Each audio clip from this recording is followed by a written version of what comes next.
نحمده ونصلي على رسوله الكريم أما بعد فقد قال الله تبارك وتعالى في كتابه المجيد أعوذ بالله من الشيطان الرجيم بسم الله الرحمن الرحيم يا أيها الذين آمنوا كتب عليكم الصيام كما كتب على الذين من قبلكم لعلكم تتقون وقال النبي صلى الله عليه وسلم الصوم جنة ما لم يخرقها أو كما قال النبي صلى الله عليه وسلم۔ میرے بزرگوں اور دوستو،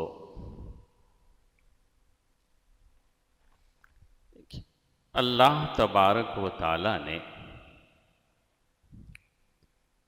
یہ مبارک مہینہ ہمارے لیے، رمضان کا مہینہ جو ہمارے لیے مقدر فرمایا ہے، اس میں بہت سی خیرات و برکات اللہ تبارک و تعالیٰ نے رکھی ہیں، اور یہ سب کچھ ہمارے اوپر احسان، کرم اور فضل کے طور پر ہے۔ دیکھیے، جب کوئی مالدار یا اہل ثروت کسی کو نوازنا چاہتا ہے یا پیسے تقسیم کرنا چاہتا ہے تو پھر وہ اعلان کرتا ہے اور مال لٹایا کرتا ہے،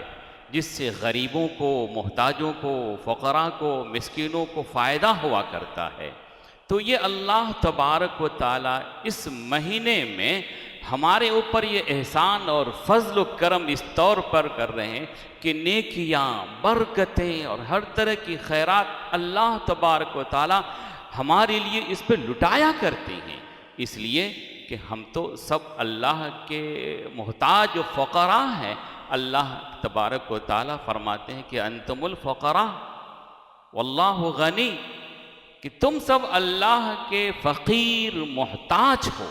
اگر کوئی غنی ہے، بے نیاز ہے، تو صرف اللہ تعالیٰ کی ذات ہے، ورنہ ہر کوئی، چاہے جتنا مالدار ہو، صاحب ثروت ہو، کیسا بھی کچھ نہ ہو، ہر کوئی محتاج ہے۔ تو اللہ تبارک و تعالیٰ نے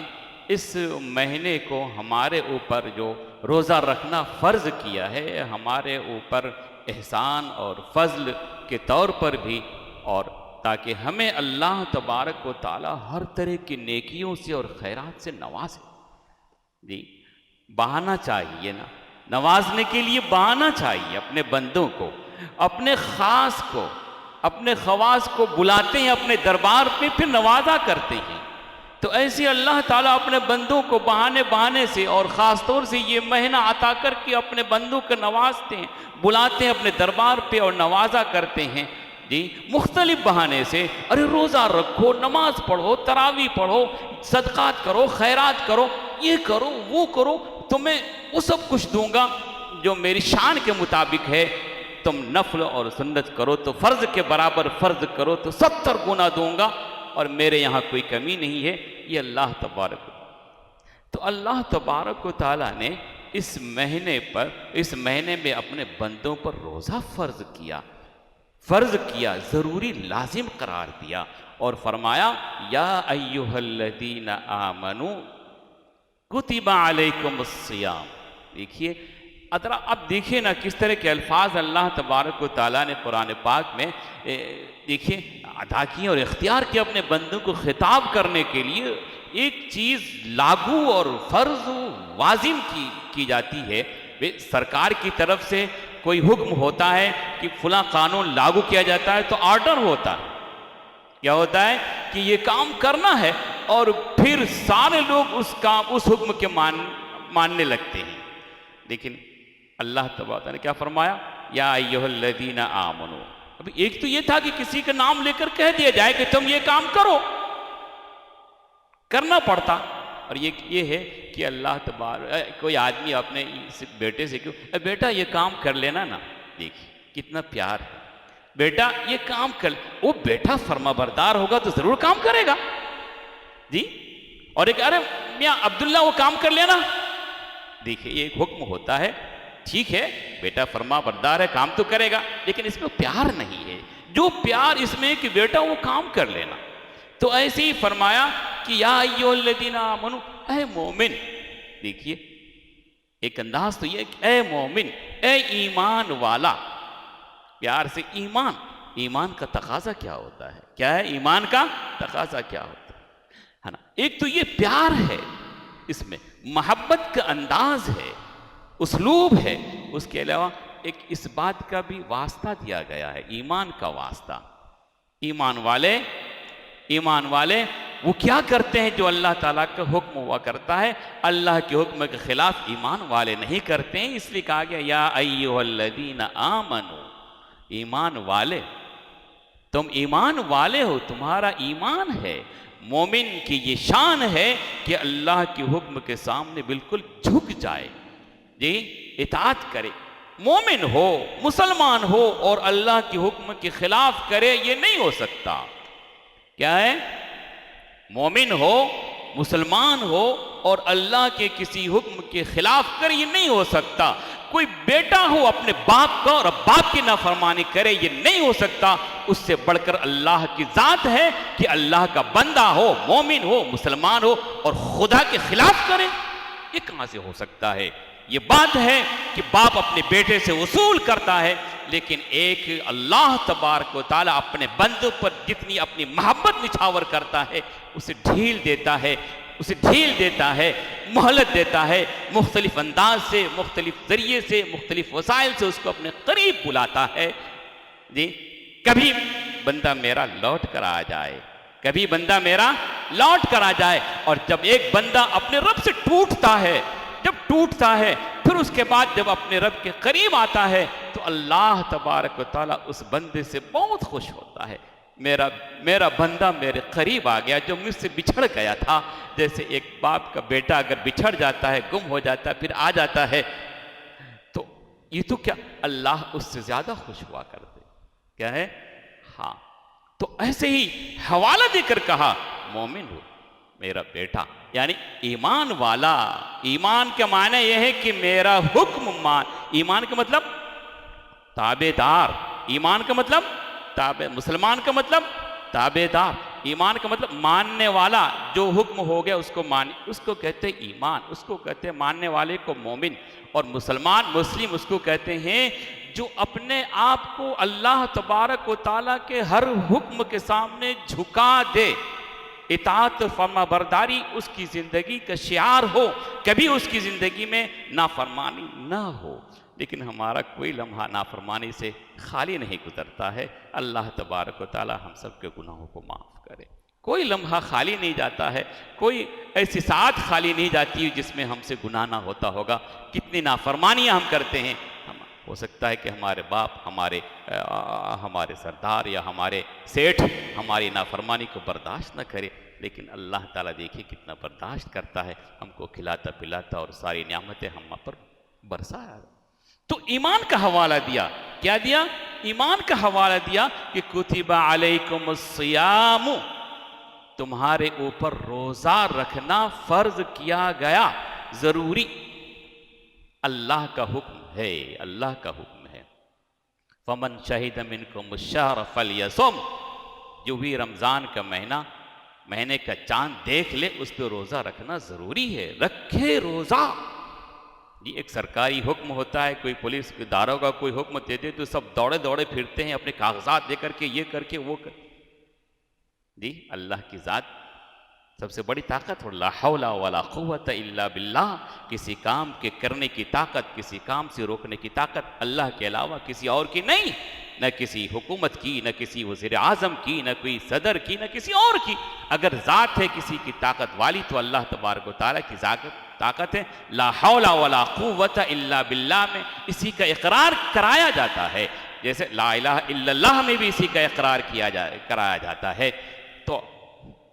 حکم دیا جی، حکومت کا یہ ایک حکم ہوتا ہے، اسے ماننے کے لیے سب لوگ دوڑتے ہیں، لیکن اللہ تبارک و تعالیٰ کا حکم ہے کتب علیکم الصیام کما کتب علی الذین من قبلکم۔ پھر یہی نہیں کہ تم پر لاگو کیا گیا، تم پہ ضروری ہے، کسی اور کوئی کرے نہ کرے اسے مطلب نہیں تمہیں کرنا ہوگا، نہیں، تم پہ تنہا یہ حکم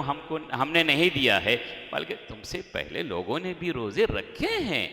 ایسا نہیں کہ ہم تم پر کوئی ایسی چیز لاگو کر رہے ہیں جو کسی اور کو مستثنی رکھا اور کسی اور کو یہ حکم نہیں دیا، تم پر ہم جبر نہیں، اور لوگوں پر بھی میں نے روزے فرض کیے تھے، تم سے پچھلی جو امتیں ہیں وہ بھی گزری ہیں، انہوں نے بھی روزے رکھے ہیں، تمہیں تنہا تم پر یہ فرض نہیں ہے، ان لوگوں نے بھی روزے رکھے ہیں، تم بھی روزے رکھو۔ اور روزہ رکھنا یہ نہیں کہ تمہارے روزہ رکھنے سے ہمیں کچھ ملے گا، لعلکم تتقون، یہ تمہارے فائدے کے لیے ہے۔ کیا ہے؟ روزہ رکھو گے فائدہ تمہارے طرف ہی لوٹ کر جائے گا۔ جی یہ نفسیاتی بات ہوا کرتی ہے کہ جب فائدہ بتایا جاتا ہے کہ فائدہ تمہیں کو لوٹے گا تو آدمی ماننے کو تیار ہوا کرتا ہے۔ تو اللہ تبارک و تعالیٰ نے فرمایا کہ لعلکم تتقون، تم متقی اور پرہیزگار بن جاؤ گے۔ کیا بن جاؤ گے؟ متقی اور پرہیزگار بن جاؤ گے۔ کون نہیں چاہتا ہے؟ اپنے لیے نہیں چاہتا، لیکن دوسرے کو آدمی نیک دیکھنے، فرشتہ ہی دیکھنا چاہتا ہے، اپنا چاہے کوئی کتنا بھی برا ہو کچھ نہیں، دوسرے کو تو صاحب وہ ایسا ہی کہ وہ جی اس کی ساری برائیاں نظر آتی ہے، نیکی نظر نہیں آیا کرتی۔ دوسروں کے بارے میں تو سب کچھ، اپنے بارے میں نہیں جی۔ اور خاص طور سے اپنی اولاد کو تو آدمی نیک و صالح ہی دیکھنا چاہا کرتا ہے، کون نہیں چاہتا اپنے اولاد کے بارے میں کہ ایسا بنے ویسا بنے جی۔ تو لعلکم تتقون، متقی پرہیزگار، ایک معنی تو یہ، معنی دوسرے